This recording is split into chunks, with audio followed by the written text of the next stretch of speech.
Hopefully it loads, otherwise I'll refresh it here in a second, but just kind of a rundown of this unit's material. I believe we have chapters 6 through 9 on the next exam. Chapter 6 is looking at acid-base reactions. Theoretically, that is review from content you've learned in Gen Chem both 1 and 2. It probably will not feel like or look like a review, but it is, believe it or not. You just don't recognize it. The other thing that's introduced within that is looking at energy diagrams. The whole point of an energy diagram, that's 152. Like everything you did in 152's sole goal was understanding an energy diagram. Okay?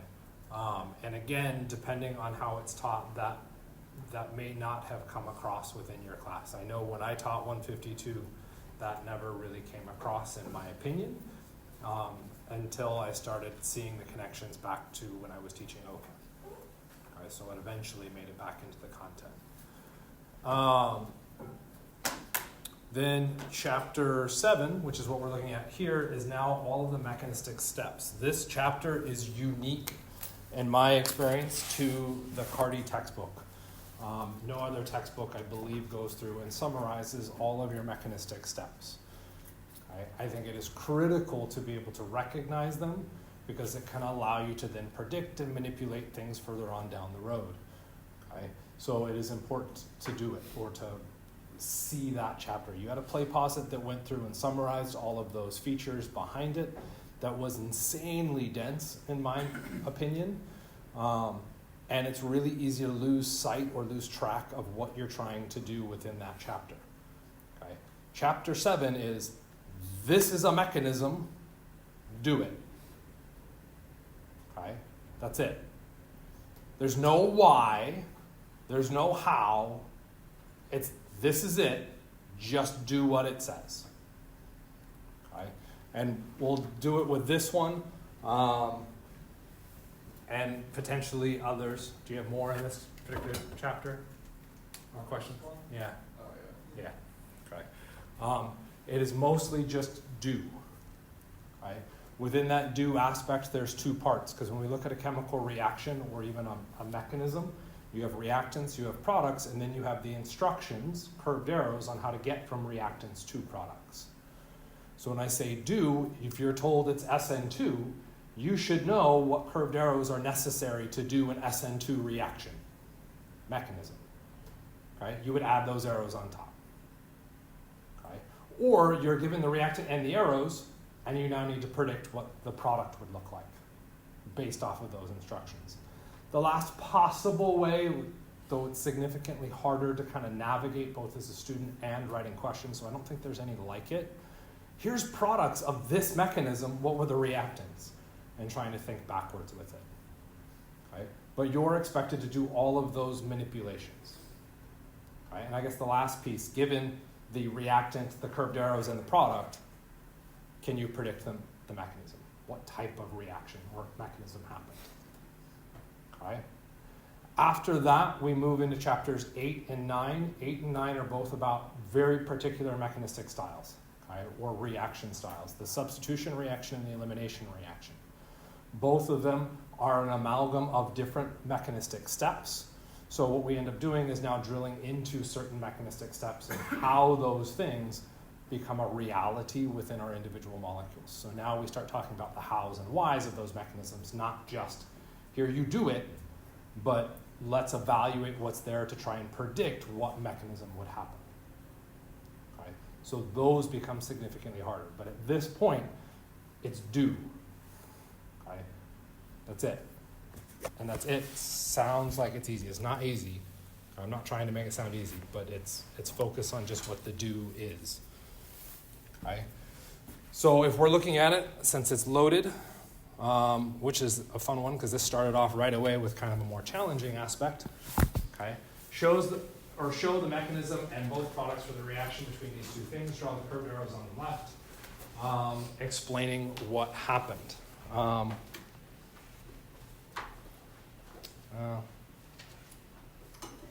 Yeah, we aren't starting off with one that matches exactly how I described it, but it works out kind of. Okay? So what we're being expected to do here is add curved arrows and predict products. Okay? Things are nuanced here. Okay? We get some information.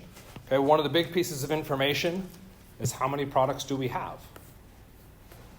2. So however we're going to do this requires the formation of 2 products. So if you try to set it up and you're not getting 2 products, that's because you did something wrong. Does it really not tell you anymore? It doesn't tell you anymore. Yeah, I think I made this one accidentally more challenging than I thought. Okay? So this one gets a little bit more open-ended in trying to predict what's going to happen. So let's move through this based off of content we already know. We're given 2 species here. Okay? We have to use the information that's given to us to predict what could happen out of this. Okay? Which of those 2 species should be our primary focal point? Okay? Iodine, why iodine? I just only need to break the bond. I'm not sure why. But why that bond and not any other bond? Trying to make an acid base. Okay? If we're going to do an acid-base reaction, should you be talking about the iodine? If we're going to do an acid-base reaction, what should we be talking about? Hydrogen. Hydrogen. And you're immediately saying iodine. So you already have a conflict in your approach. Okay? Which is fine, but that's what we need to kind of think through and approach here. Okay? So if you want to do an acid-base reaction, okay, and you're going to say, okay, this is acid-base, again, you've narrowed the field a little bit, but now what we've got to do is address the chemistry, and so we again go back to our starting materials and say, where's our focus?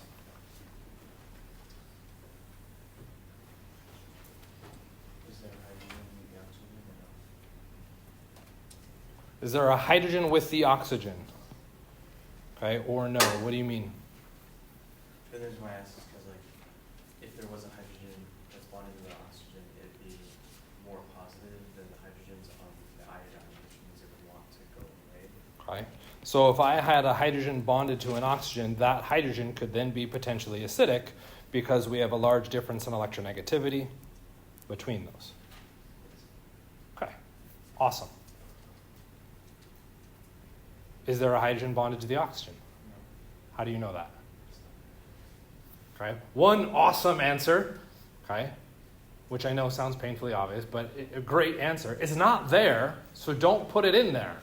Okay? What you're being asked to do is manipulate the structures that are given to you, okay, with electrons. How do the electrons in those molecules react? Not, I want to change the question and put on a hydrogen.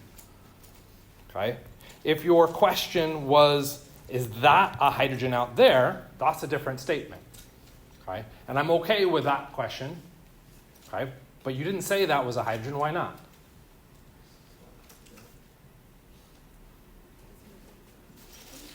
Why is the thing in green not a hydrogen? Say that again? It's an implied carbon. That's a point. Points are carbons. This goes all the way back to Unit 1, how we define our structures. We have to be aware of those structures and how they build out. How do we know there's not a bond to the oxygen?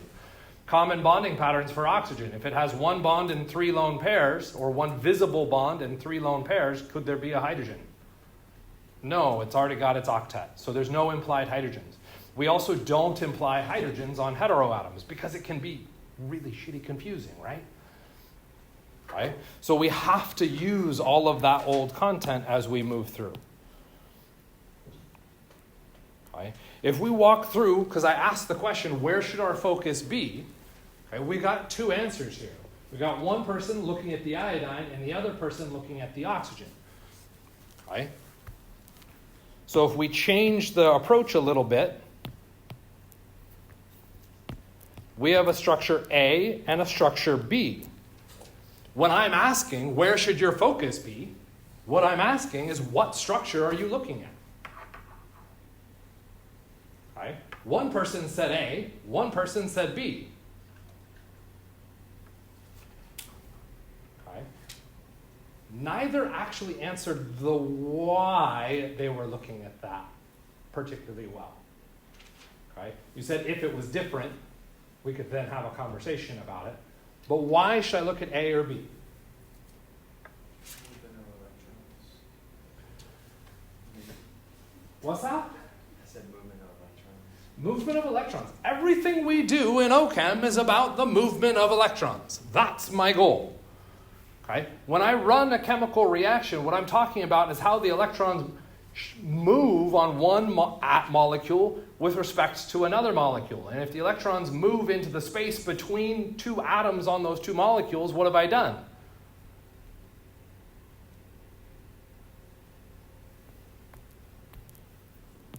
I have an atom A and an atom B. And if I take atom A's 2 electrons and I now move them into the space between the two atoms, what have I done?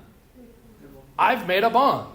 So what I want to do is think about how the electrons move, which is phenomenal. But where are electrons?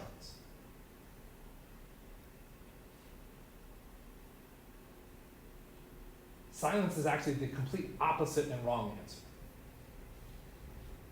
Where are electrons? On the iodine. On the oxygen. In the bonds. Where are the electrons? Everywhere. You need a way to structure what electrons you're looking at. It would almost be like we need an organization system so that we could look at what's the most reactive thing. And the most reactive thing we should be looking for would be charge. Once we've established that charge, we can now talk about how I can fix that charge.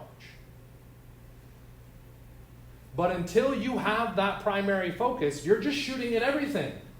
That's not going to work. Right?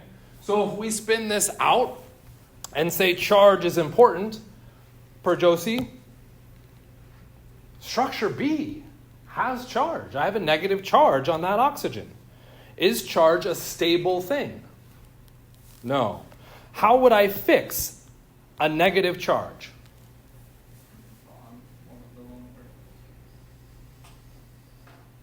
You're not wrong. I'd like you to switch your answer around potentially.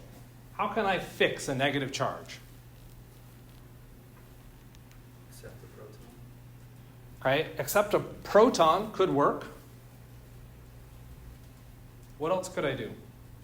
Again, more generically.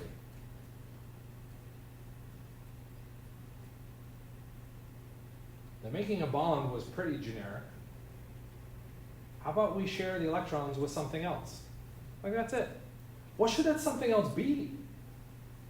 And now we could pivot off of the proton answer. The proton is officially a little too specific because that's now saying very specifically H+. What do I need to share those electrons with? Does it need to be H+? What does it need to be?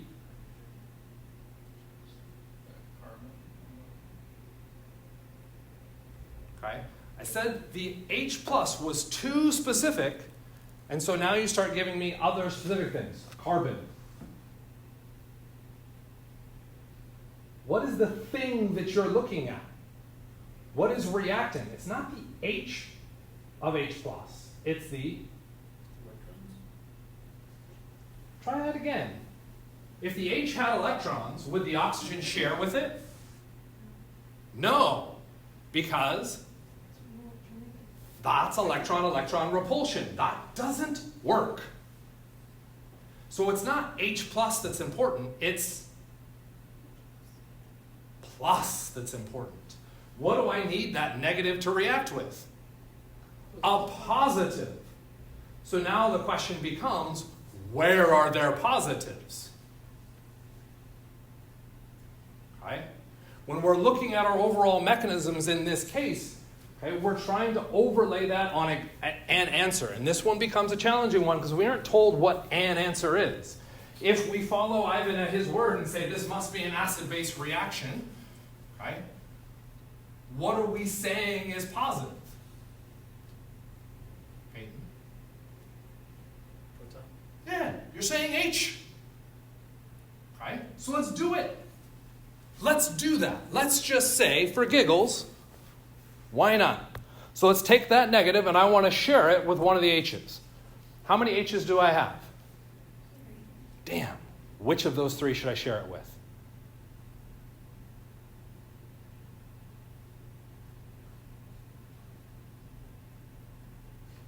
There's only three answers. Worst case, you're wrong. Do I share it with hydrogen A, B, or C? What was your answer? Yeah, you mouthed something. I don't like all. Different three-letter word that begins with A. Any of them, which is kind of where all works. Why? They're all chemically identical. You mean that stuff that we talked about with chemical identity in the past unit now comes back? Yeah, there it is. All three of those hydrogens are entirely chemically identical. It does not matter which hydrogen we remove. And if it doesn't matter, what can we do? What's that? Pick any one of them. Okay, so how are we going to do that? We're saying that negative oxygen needs to share its electrons with one of those hydrogens. How do I show that? I do see your hand. Are you trying to disrupt me from this flow? Yeah, because Damn. I realize it's not acid-base. Tough. It's substance. Okay, you're disrupting the flow, man. I want to share those electrons with that hydrogen. How do I show that? I want to provide instructions so that I know that's what's going on. An arrow from the lone pair to the H. I will go an arrow, well, that's an eraser. I will go an arrow from the H. And the bond to the You're still messing with my flow. Though officially you are both correct, for the record. What does that arrow result in? What would the product look like? A new bond with hydrogen, right? So I have a hydrogen bonded to an oxygen. So is that the product? No, why not? The rest of the structure is still there. We're hyper-focusing on the things where the chemistry happened, but I have to recognize the rest of those pieces are still there. I can't ignore them, which means I still have that bond. I still have the lone pairs. I still have the bond between that hydrogen and the carbon and our iodine with all those gory, detailed lone pairs. And Nick, I think you were complaining, right? You didn't like what I was about to show here. Why did you think I was being an idiot? Well, you just like move the whole structure onto the. Do better. That hydrogen has now exceeded the octet. Right, with that octet exceeded, what I have drawn is an impossible structure. Right? Just like with resonance, I could look at this and be like, oh, that was ugly. This is an impossible structure. I've exceeded the octet. I want to add an arrow to fix this. Okay? I have two options to fix. Okay? I have the bond up here, and I have the bond down here, blue versus green. In that approach, I have to move those electrons away from the hydrogen. So I'm either adding an arrow in blue or an arrow in green. Which one should I add? Green. Why green? Blue gets you back to the original structure. Blue takes me right back to where I started. Nothing happened. Okay, except can I draw the green arrow on this hot mess of a structure? No, because it's incorrect. So I have to add that green arrow back over here. What does that then mean? Okay, well then, if I fix my hot mess gently, right, there's no longer a bond between the hydrogen and the carbon, so that bond has disappeared. Right? I can delete that blue arrow that we've got up there.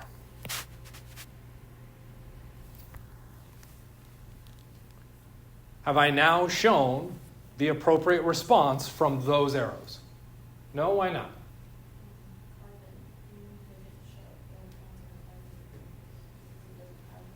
Sorry, I didn't quite hear you. Say it again.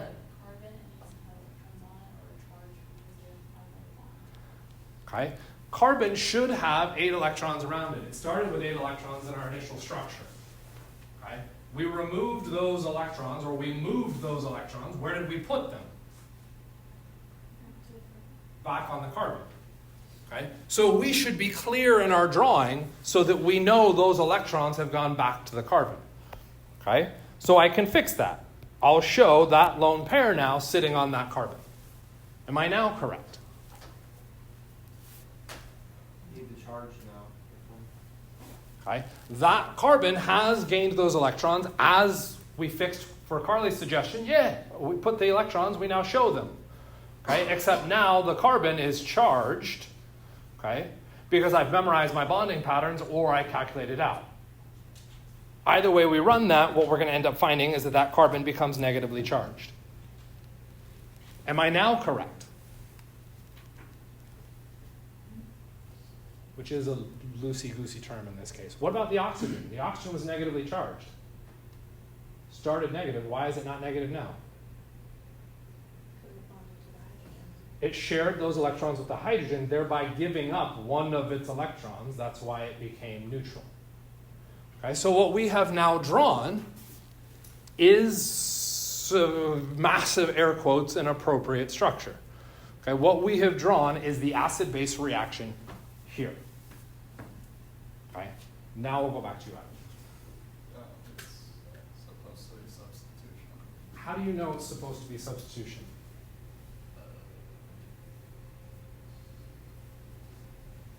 I'm not sure why, but I Fair. did that and it was correct. So I just forgot the why, so. But I can explain the process. Okay, you can explain the process. Give me a hot second to draw my structure again. Here's my iodine, 3 dots. My oxygen, carbon. We had our negative. I'll highlight the negative. What did you say you wanted to do in your substitution? So you break the bond from iodine to carbon by putting the electrons back to the iodine. Why? Why? So for those people at home, this is what I've been suggesting. We take those electrons, we put them on the iodine. Why? Because the iodine is bigger. Not good enough. Why should the electrons in that bond go to iodine and not to carbon? No, it's That's the answer. That's electronegative. why should the electrons go to the iodine and not to the carbon? Iodine is more electronegative than our carbon. That's why the electrons move towards the iodine. Okay? If that happens, now what? You connect the one lone pair from the oxygen to the carbon that's missing the electron. Okay? Did they ask for curved arrows? They did. Okay? So we know those curved arrows have to happen in a single step. And we know they have to happen in a single step because they only gave us one box to draw reaction arrows or mechanism arrows. So both those arrows have to happen simultaneously. Okay, what would happen? What did you say was the result of said arrow pushing? Negatively charged iodine and Oh. no charge on the oxygen.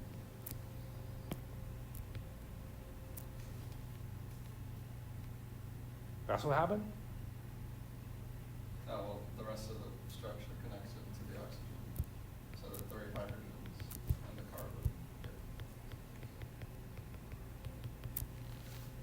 Do I have to show all 3 hydrogens? Yeah. Why not? Not on the other carbon. Do I even have to write CH3? Implied hydrogens. I can just do that. Ta-da! There it is. Right. What happened to the lone pair on the oxygen? It's shared with the carbon, so we now only get 2 lone pairs on the oxygen. The iodide took electrons away from the carbon, therefore becoming negative, and we now have an answer. Okay, in this particular reaction, or we should actually say mechanism, what mechanism are you suggesting has happened here? Substitution. Okay, substitution is an awesome answer to the wrong question. Okay, it is absolutely a substitution reaction. I didn't ask what reaction it was, I asked the mechanism.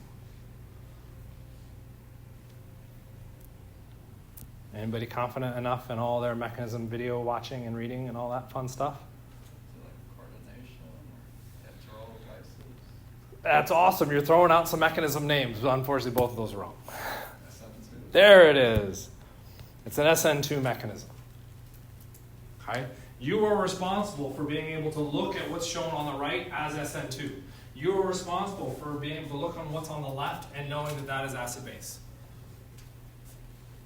Okay? All the way through.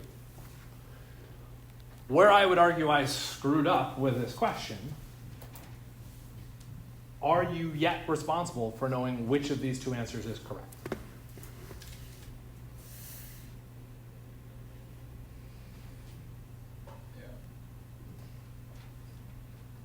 No,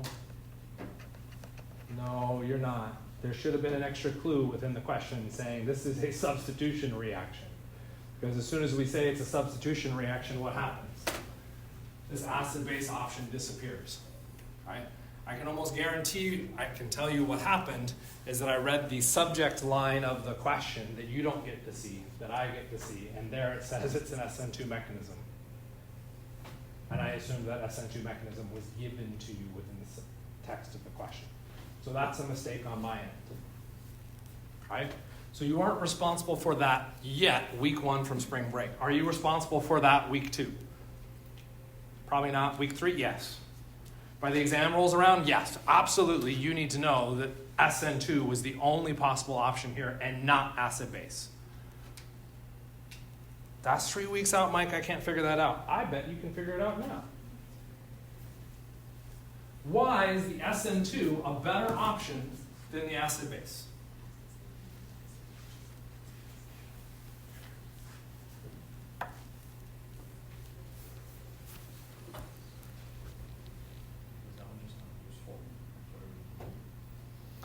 So useful becomes an interesting statement.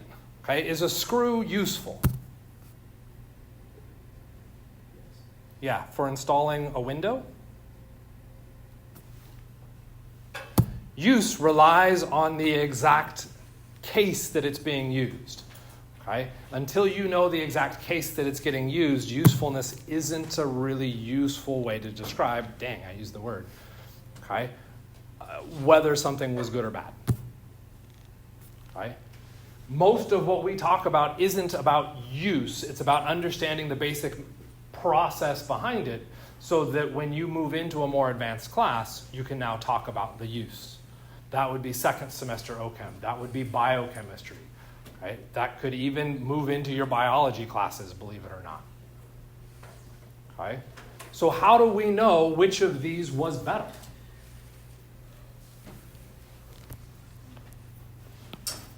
Apologies to the Thursday lab.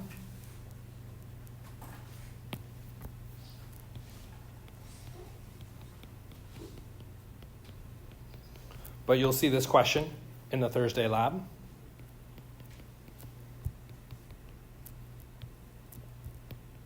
Tuesday and Wednesday lab. Which reaction was true? Reacting that species, the big organic structure, with hydroxide or with HCl?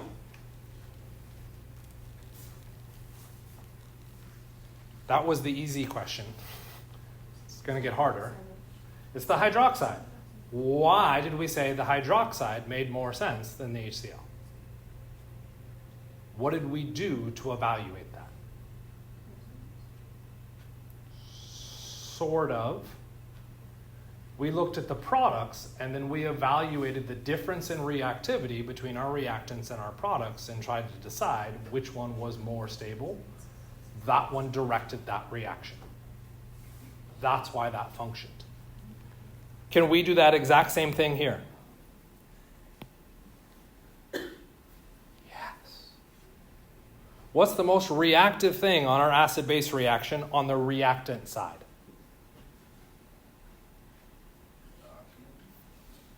I'm looking at a negative oxygen. On the product side, what's the most reactive thing? Okay. The negative carbon. Cool, jumping straight to the charge. If we now evaluate this reaction, okay, based off a charge, both reactants and products have charge. What's the next thing on the list? Size. What did we say was the size difference between oxygen and carbon? Same row, same size. What's the next thing on the list? Electronegativity. Which one's more electronegative?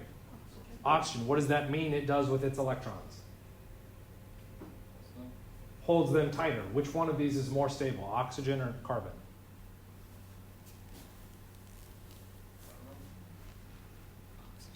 Oxygen. Why? It's holding the electrons tighter. If it's holding the electrons tighter, it does not want to give them up. This reaction heavily favors the reactants. If it heavily favors the reactants, does it progress forwards? Nope. Okay, so right there, we might say, well, that's why it does SN2. Okay, well, let's look at the SN2. What's the most reactive thing in the SN2 on the left-hand side? Oxygen. What's the most reactive thing on the product side? They are both negatively charged. So what's the next thing we look at? Size. Is there a difference in size between iodine and oxygen? Yes. What's the difference in size? Iodine is significantly larger than our oxygen.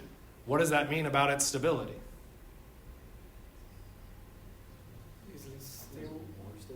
It's more stable. This is the cattle prod. You stick your hand in, you touch the electron, you get zapped.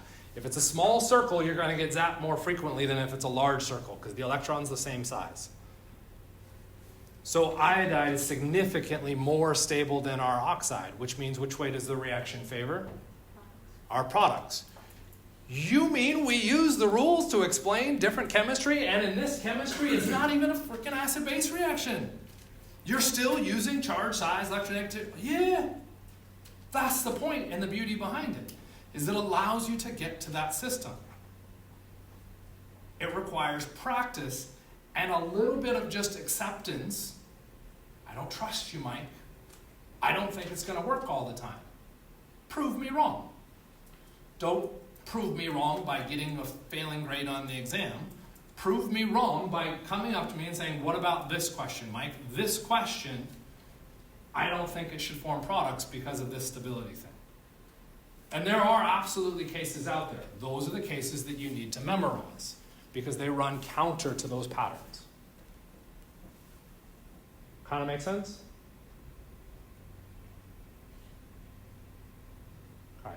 So in summary, I apologize. This question was kind of bad. It should have actually told you what reaction to run. Right? But at the same time, you have the ability to process it. You just don't recognize your power yet. Questions about what's up there?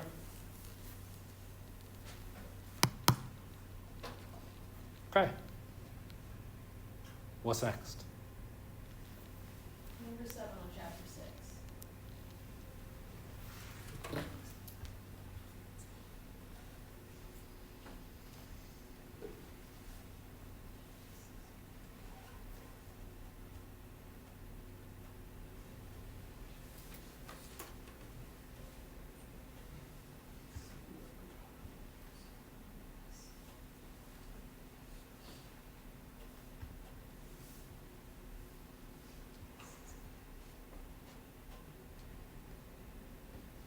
Does this question look familiar to anybody?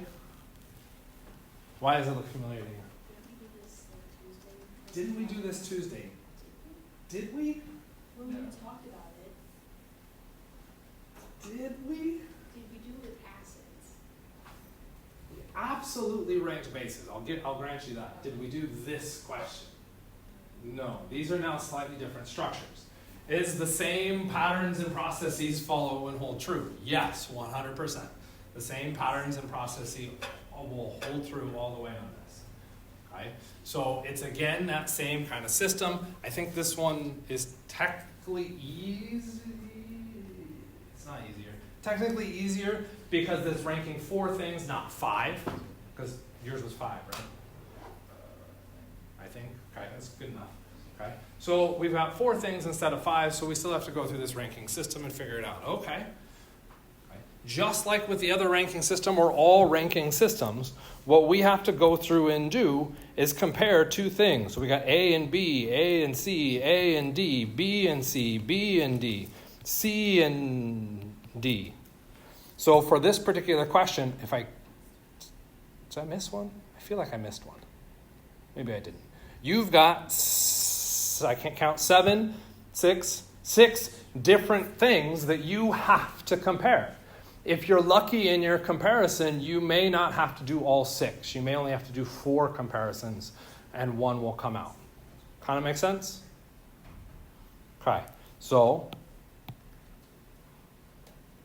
we will work through a couple of them, and by a couple of them, I'm going to pick the hardest ones to do, and then leave you to suffer through the rest.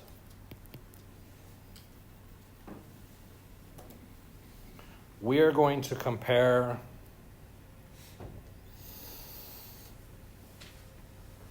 did they make it? Yeah. C versus A.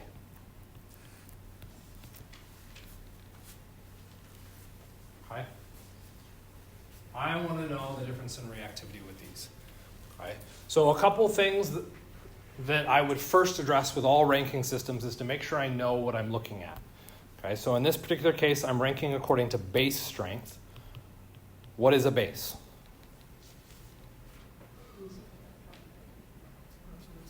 Okay, so there's an awesome, and this is where we have to be real careful with our definitions because they're all related to each other. Typically when we think about base, or at least how I discuss acids and bases, is I'm talking very specifically about Bronsted-Lowry acids and bases, which is all about protons. Okay. And as Abby may be guessing here, if we look at base, it's an H plus acceptor. The problem with looking at ranking bases as H plus acceptors is there's nothing to differentiate them at this point. Right? How does a base accept hydrogens? It's an electron donor. Okay? So the base definition of electron donor can become a little bit more useful to us in a ranking system than looking at H plus acceptor. So why would I use an H plus acceptor? Well, if I'm trying to look at a chemical reaction and I think it's acid-base, I'm going to look for the transfer of a hydrogen to the base species. Right? So it's just going to change the different dynamic. You need to be aware of both of those definitions. The most useful one here is, again, going to be our electron donors. Okay. If we go through and look at our structures, I'll redraw them. You'll note for C, I'm not showing the CH3 out there, right? Not being explicit. Why not? It doesn't matter. Okay. As long as we're all on the same page. Okay.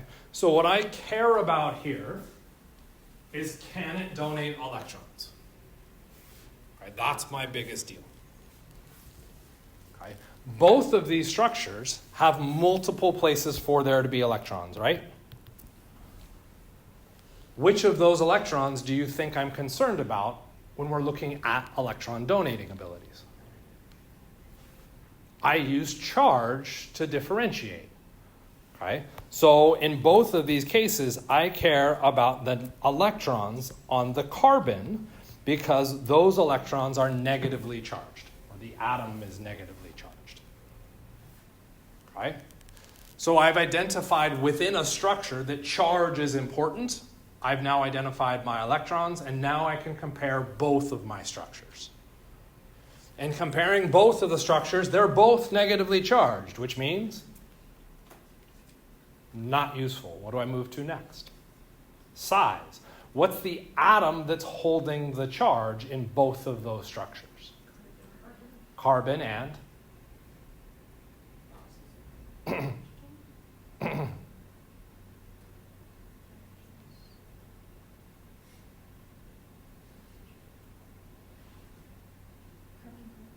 It's carbon and carbon. There's no hydrogen. The oxygens are not where the negative charge is located. It's still carbon. Okay, and those of you who are like, well, I said carbon. You said carbon once. There's two structures. Tell me carbon both times.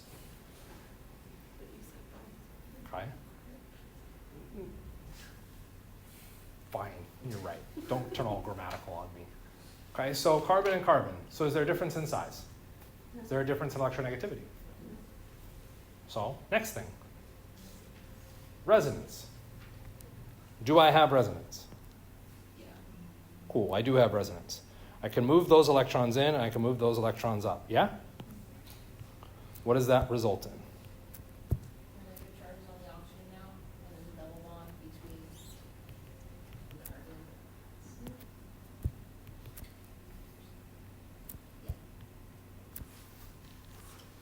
Yeah. Okay? So cool, I have resonance. What does that mean? The electron would be more than one place. Say that again? It'd be more than one place. What does that mean? What does it mean if I have resonance and my electrons can move around more? More space and more.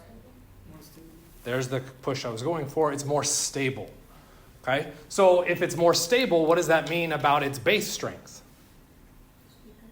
It's a weaker base. Because what does the base need to do? Donate electrons. And if I stabilize the electrons, they're less likely to donate.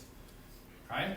So what does that mean? The answer is, well, clearly the bottom one is the more stable then, and therefore it should be the weaker base than the top one. And you're shaking your head at me already because... The other one has the same resonance. Oh, okay, so you mean we've got to check everything, not just one thing at a time? Yes.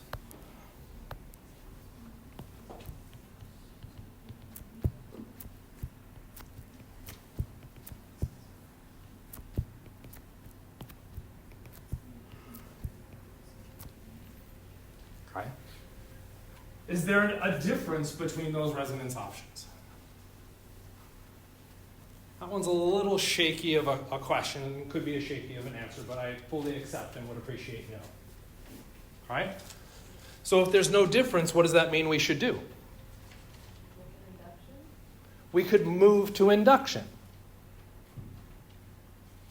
What was the process before induction? Resonance. Did you look at all of your resonance options? Was there another resonance option? Okay, you're very aggressive, yes, so let's push on your aggressiveness and let's see where we get. What other resonance option do you see? From that negative oxygen, you can move a lone pair and create another double bond. From the negative oxygen, I can create another double bond. Oh, wait, no.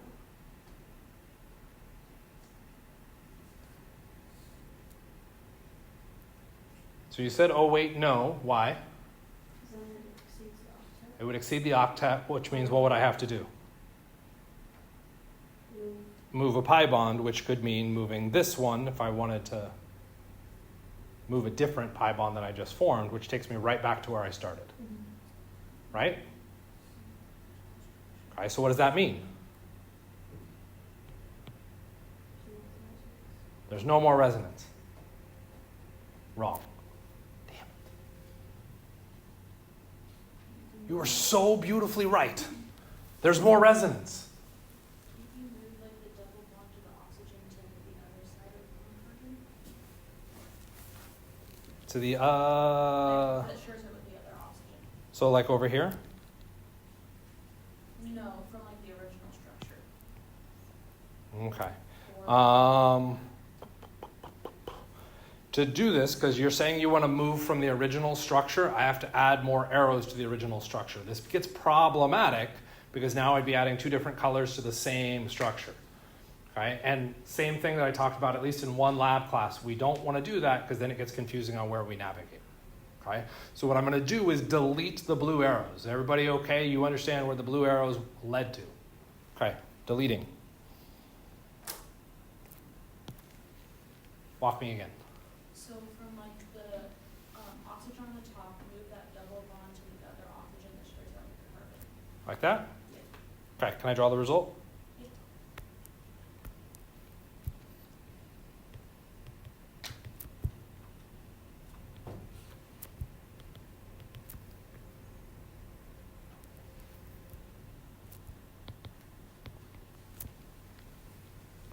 Did I appropriately draw based off the instructions provided? Okay. Is that a valid structure? Why not? We exceed the octet on that oxygen. Okay. The next issue within this structure, we don't have an octet on that oxygen. Okay. Which there's cases where we have carbons that are missing octets. Okay. So that may not necessarily be a problem, except when we talk about electronegativity, where is oxygen?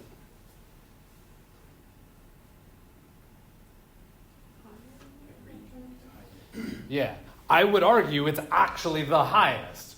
And I ignore fluorine because we rarely, if ever, see fluorine. Right? Which means oxygen is the highest electronegativity, which means it will always have its octet.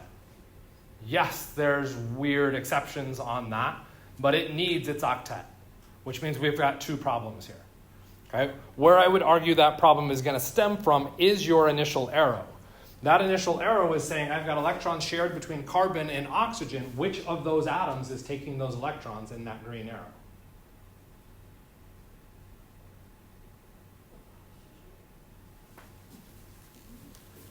The electrons are currently shared between oxygen and carbon. Which atom is taking the electrons? Carbon or oxygen? The carbon. My arrow is going downwards, which means the carbon's the one taking the electrons away from oxygen. Does that make physical sense? No. Okay. Right idea, wrong directions.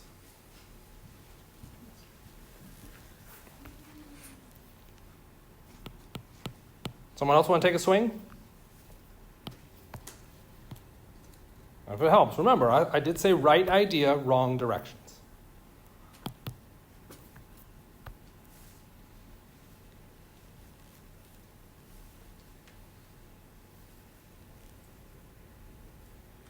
And this one does become a little bit more challenging because where are we focusing within all except Carly, right? Which you did a good job. You just focused in one different spot, right? We're hyper-focused on the negative charged carbon or the negative atom because that's our highest energy electrons, right? But sometimes resonance can appear from other sources. When we talk about moving electrons around, we need to consider all of our possible resonances. Our first state to look at is absolutely going to be addressing the negative charge. Right? That's great. We also have to consider other places that could do resonance in this particular scenario. Can this top oxygen share electrons downwards? Right? And again, for the recording, we're pointing at a very starting structure. It can't share electrons downwards because what happens? It exceeds the octet on the carbon, which means that oxygen cannot do resonance. Can that oxygen? Where could I move those electrons? To the carbon, there's two carbons, left or right? Ooh, that was fun. We got everybody answering different questions. If we go to the left, we have to remember what's out at the left. What's out at the left? The CH3 with 3 hydrogens, when those electrons come out, we'd exceed the octet there. So we can't move them to the left. On top of which, is moving them to the left going to affect my negatively charged carbon? Probably not. It's moving away from that negative charge, so I don't really care. So let's try moving it to the right. I exceed the octet on the carbon, Mike. It's failed, except I have another pi bond I can move, so I could move those electrons upwards. The resulting structure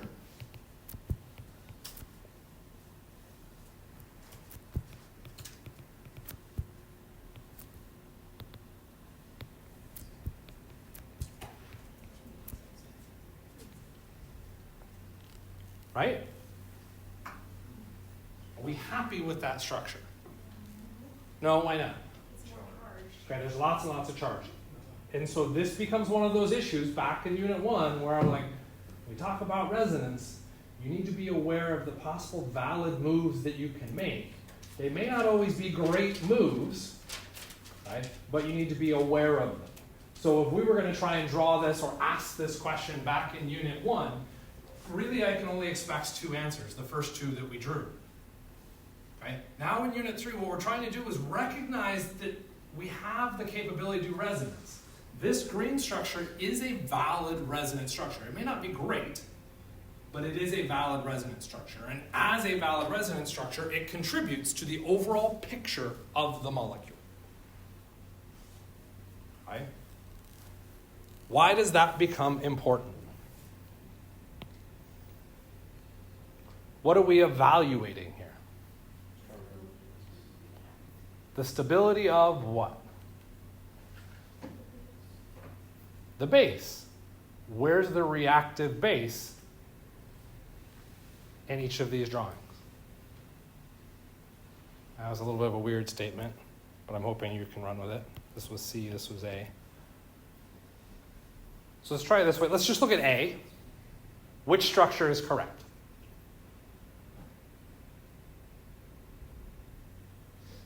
That's a hard question, isn't it? You're like, They're both technically correct, right? yes, they're both correct, which means when I evaluate the reactivity of structure A, I cannot look at a single one of these to evaluate its reactivity. I must look at the combination of both. Right? When I'm making the comparison between A and C as far as base strength, what I'm looking at is that carbon being negatively charged. That's where I started. So if I now want to talk about how reactive that carbon is as a base in this particular scenario, I have to evaluate the sum total of all my resonance structures. I currently have 2 resonance structures. So I could, in a very hand-wavy approach, go through and say in structure 1A, my carbon is negatively 1 charged. But in structure 2A, my carbon is neutral. I can't look at any one of those scores. I have to look at the average of those scores, which means I can take my -1 plus 0, divide it by 2, because there's 2 possible structures, which means the carbon has an effective charge of, careful, -1/2. Okay? Should it still act as a base? Yes, it's still negatively charged. Okay? Is that the question that's asked? No, I have to rank it. I have to rank it back to C. So let's go back and look at structure C. What is the charge on structure C1? -1. What is the charge on our carbon in C2? What is the charge on our carbon in structure C3? I now divide that across 3 and I get -2/3. Which one is more stable? What dictates stability? True, more neutral. This is where we start with our charge. We want it to be as close to neutral as possible. So all of those rules are talking about neutrality. Okay? So your suggestion is that A is closer to 0 than C. Does everybody agree with it? Cool, yeah. So what does that mean? A is more stable. What does that mean? Keep going. It's a weaker base. Back to the overall question. So I should be having structure A lower than structure letters C, right, within my ranking system. We just did A and C. Bring in another one. Bring in another one. Bring in another one. Does that make sense? Yeah, that was the one I was struggling on anyway. Kind of like, I didn't consider the other resonance structure, which is what screwed me over. C, and this is why I picked this one to talk through. Structure C is a notorious challenging question You will find tutors, you will find instructors that reflex into looking at that ranking system and saying, well, when I look at the resonance, what everybody sees is that. They go, oh, it's the same resonance. If they have the same resonance, what do I do? Move to induction. And now when I look at induction, I say, well, oxygen is more electronegative than the carbon, which if it's more electronegative, it's drawing the electrons in, and that changes now all of my chemistry. And I get the wrong conclusion from it. Okay? And what happened was that we forgot resonance. Okay? Make sense? Ish? Okay. Notoriously challenging for all students and faculty and tutors, which means, where do you think you'll see a question that's looking at ranking this chemistry?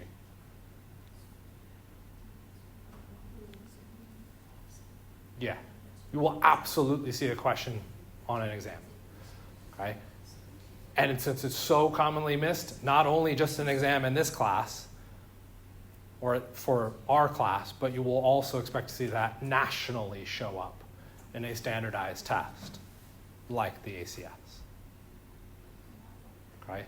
So we have to be real careful nuancing that. It's incredibly common, and it shows up a lot, believe it or not, in second semester. Okay? Second semester is going to manipulate that same kind of chemistry again and again and again and again. Okay? Whether it's explicitly stated or not depends on the instructor. We okay? Next. Question 4 on chapter 7. 7.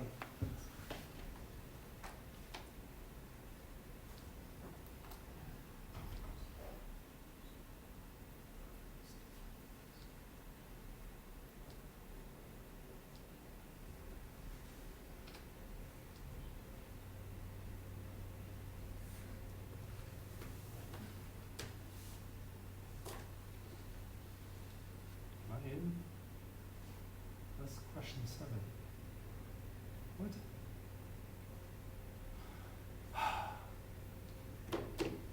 Chapter 7. Question 4 on chapter 7.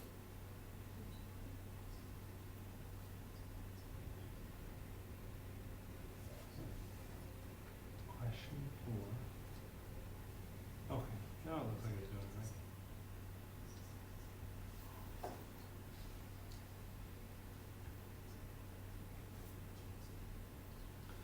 This is more in line with what question 1 should have been. Okay? So when we go through and talk about what the questions are within this chapter, provide the curved arrow mechanism, dang, I gotta deal with curved arrows, okay, for the electrophile elimination reaction between these structures. Okay? So you're being told to do a particular thing, do that thing. Okay? And if you don't know what that thing is, that's also okay. Wow, there's a lot of arrows in there. I'm going to have to redraw a lot of that. Just look it up, because at this point what you're trying to do is get exposure to it so that you recognize what the patterns are. So go back to the textbook, go back to the slides that summarizes what an electrophile elimination reaction looks like, and try and overlay that on top. Okay? Because anybody can do that, we're now going to change it, of course, and talk through it in a slightly different fashion.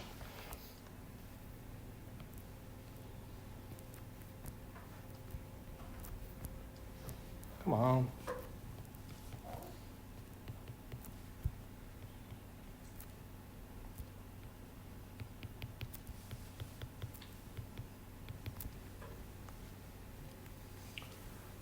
What's the most reactive thing we see? Sure. Okay, be more specific than charge.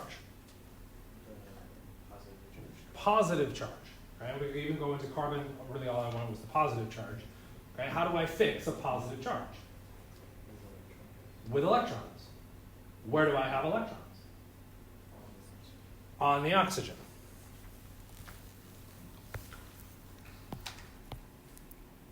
So I will share those electrons from the oxygen to that carbon.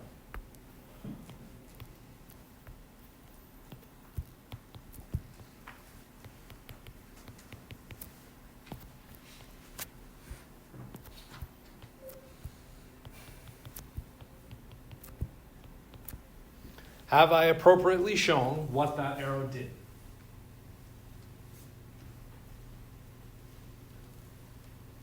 Technically, I accept both answers. Have I appropriately shown what that arrow did? Yes. I would accept yes. Okay. Did I appropriately draw my answer? No. Okay, good. We're nuancing that. What's wrong with my answer? You might be saying no for a different reason. What's wrong with my answer? Okay, we'll go to somebody else because I'm suspicious you're saying it's no for something else. Okay? That oxygen has now shared its electrons. It started neutral by sharing its electrons. It's lost an electron, therefore the charge on that oxygen should be positively charged. How else do I know the oxygen is positively charged?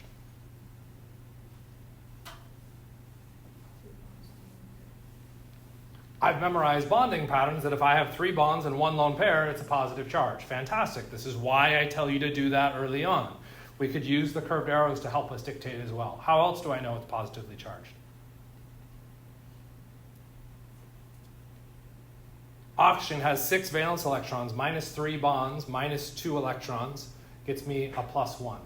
I can go through and do my formal charge calculation. Okay? All of those are perfectly valid ways of doing it. You have to decide which method works best for you. And by best, I mean consistently. You also have to decide what consistently means. Okay? Is consistently 50%? Okay, that's your choice. That means a 50% on the exam is what you're aiming for. Okay? So you get to decide that. Okay? In class, what's consistent for me? 95%. 95% of the time. So what I will push you to do is to get it 95% of the time right. That's what I want. So if we're having conversations in the tutoring center and you're like, stop talking to me, it's because I'm pushing 95% of the time, ensuring that you're right. Not a different number that you may have in your head. All right? Kind of make sense? Okay. Cool. Why did you say it was wrong? That's a match to what the products are. Touche. I didn't see that. Okay.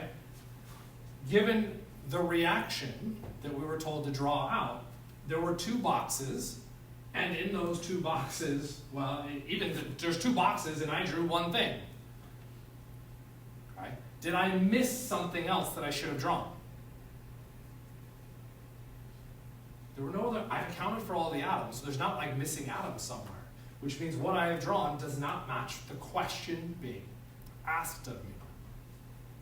What type of chemical reaction did I do? I can't ask that. What mechanism did I do?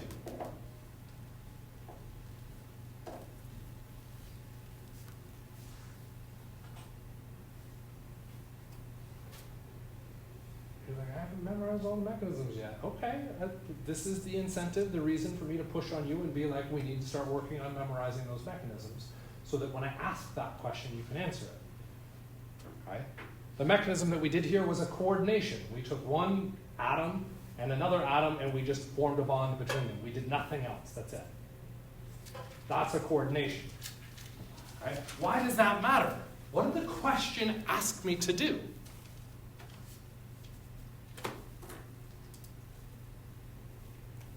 Electrophile elimination. It does not say coordination. It says electrophile elimination, which means I did the wrong thing. What I did was look for that chemistry to try and predict a possible outcome. Is this a possible outcome? Yes. Why is it not the possible outcome? Because the question says do an electrophile elimination. Okay? So when we look at an individual reaction, are there multiple things that could come out of it? Yes. How do we know which of those things we should be doing? That's a really hard question, okay? In this particular scenario, the answer is pretty straightforward. Read the question. The question says, don't do a coordination, so don't do it, okay?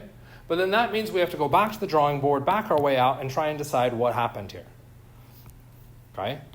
Is the positive charge still something I need to fix? Yes, okay? But the source of electrons that I'm using to stabilize that positive charge is incorrect. I can't use the oxygen electrons as my source of electrons. Okay? Which means I'm not using lone pairs, which means I'm using bonds. I have to find electrons in one of those bonds. Okay? And the question now becomes, which of those bonds should I try to take electrons from? Okay? If I know what an electrophile elimination looks like, I already know the answer. This is why I want you to know those mechanisms, because you can start to predict those things better and more efficiently if you have that knowledge. If you don't, it becomes a game of guess and check. Okay? Which, believe it or not, I'm pretty sure none of you wants to do. Okay? We do have some potential options for this. I will go through and walk through one bad idea. Let's take the electrons in that bond and let's give them to the carbon. Okay? What would the resulting structure look like?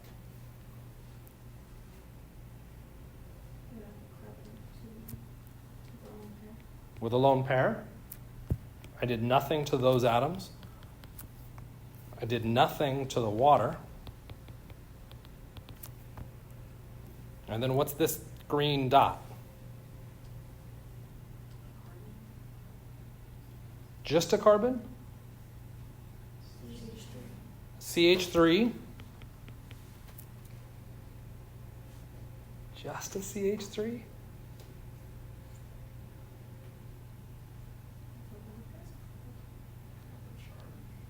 With a charge, the question becomes what charge? If it has a lone pair, it becomes negatively charged. What did the arrow say? The lone pair is with the other atom, which means our green dot does not have a lone pair, which means its charge is positive.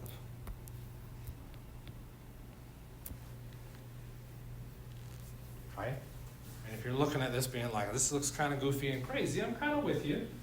Right? But let's push on it a little bit harder. What happened to our green carbon's misleading, the carbon that was positively charged? What charge is it now? Neutral. How many groups of electrons does it have?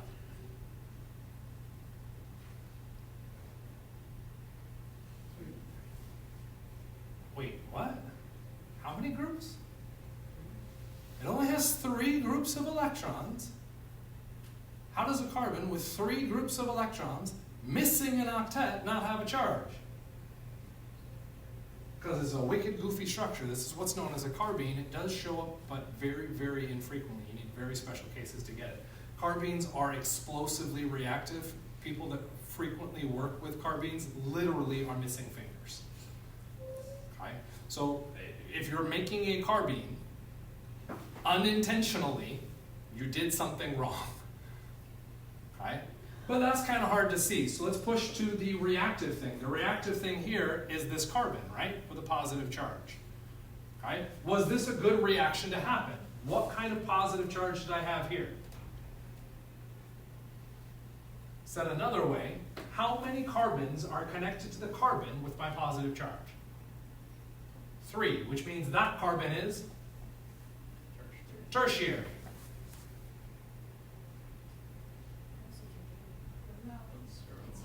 That's zeroary. Which one's more stable?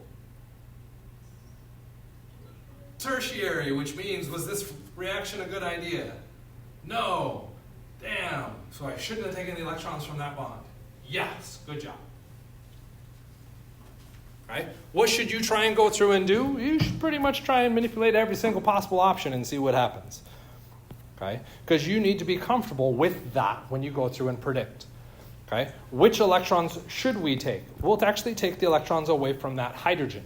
To do that, we'll take those electrons and rotate them down into the bond. So we're moving our electrons from a bond to a bond, immediately next door. What's the resulting structure? Carbon, carbon. There's our sigma structure. There's our hydrogen. We've now moved the electrons into the space in between. We now have a double bond. We would also then be drawing H+, We did nothing with our water molecule, right? Okay. Does this look kind of like the boxes that we were told to make? Yeah, it looks really close, except I need 3 boxes. Why do I need 3 boxes? I have 3 things. Maybe what I missed was an extra arrow from the oxygen, removing that hydrogen. Why do I need that step? Let's look at the connection between the carbon and the hydrogen. What kind of bond is that? Yes, keep going. If I keep going, there's another word to describe the bond between carbon and hydrogen.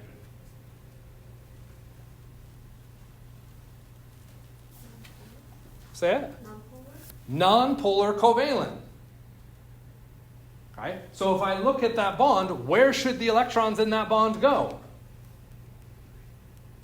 So more electronegative. But if it's a nonpolar covalent bond, is there a more electronegative atom? No. So where should those electrons go? Individually back to the individual atoms, 1 to carbon, 1 to hydrogen. I don't want that. I want the carbon to take the electrons away, which means I have to force hydrogen to give up its electron. How do I force hydrogen to give up its electron? Have the oxygen share its electrons with the hydrogen. We've now exceeded the octet on the hydrogen. That's why the electrons can shift over. Yay! Don't you love whys? Okay. That's where we're pushing to. Again, what you're trying to do at this point is just follow the directions. If it says do an electrophile elimination, do an electrophile elimination. One of your options is to go through and look at the products shown. Okay? If we look at the hot mess of electrons in here, or arrows, you're taking electrons from the oxygen, sharing them with the hydrogen. That's great. That makes H3O+. I completely agree with that. But then what happens? If we look at the bond between the hydrogen and the carbon, what are you doing with those electrons? Also giving them to the hydrogen? Which means my answer over here has a lone pair on the hydrogen, also known as an exceeded octet. So that doesn't make sense. So what you can do is use these products to help guide you. I would bet, based off of the hot mess of arrows here, that what was actively forgotten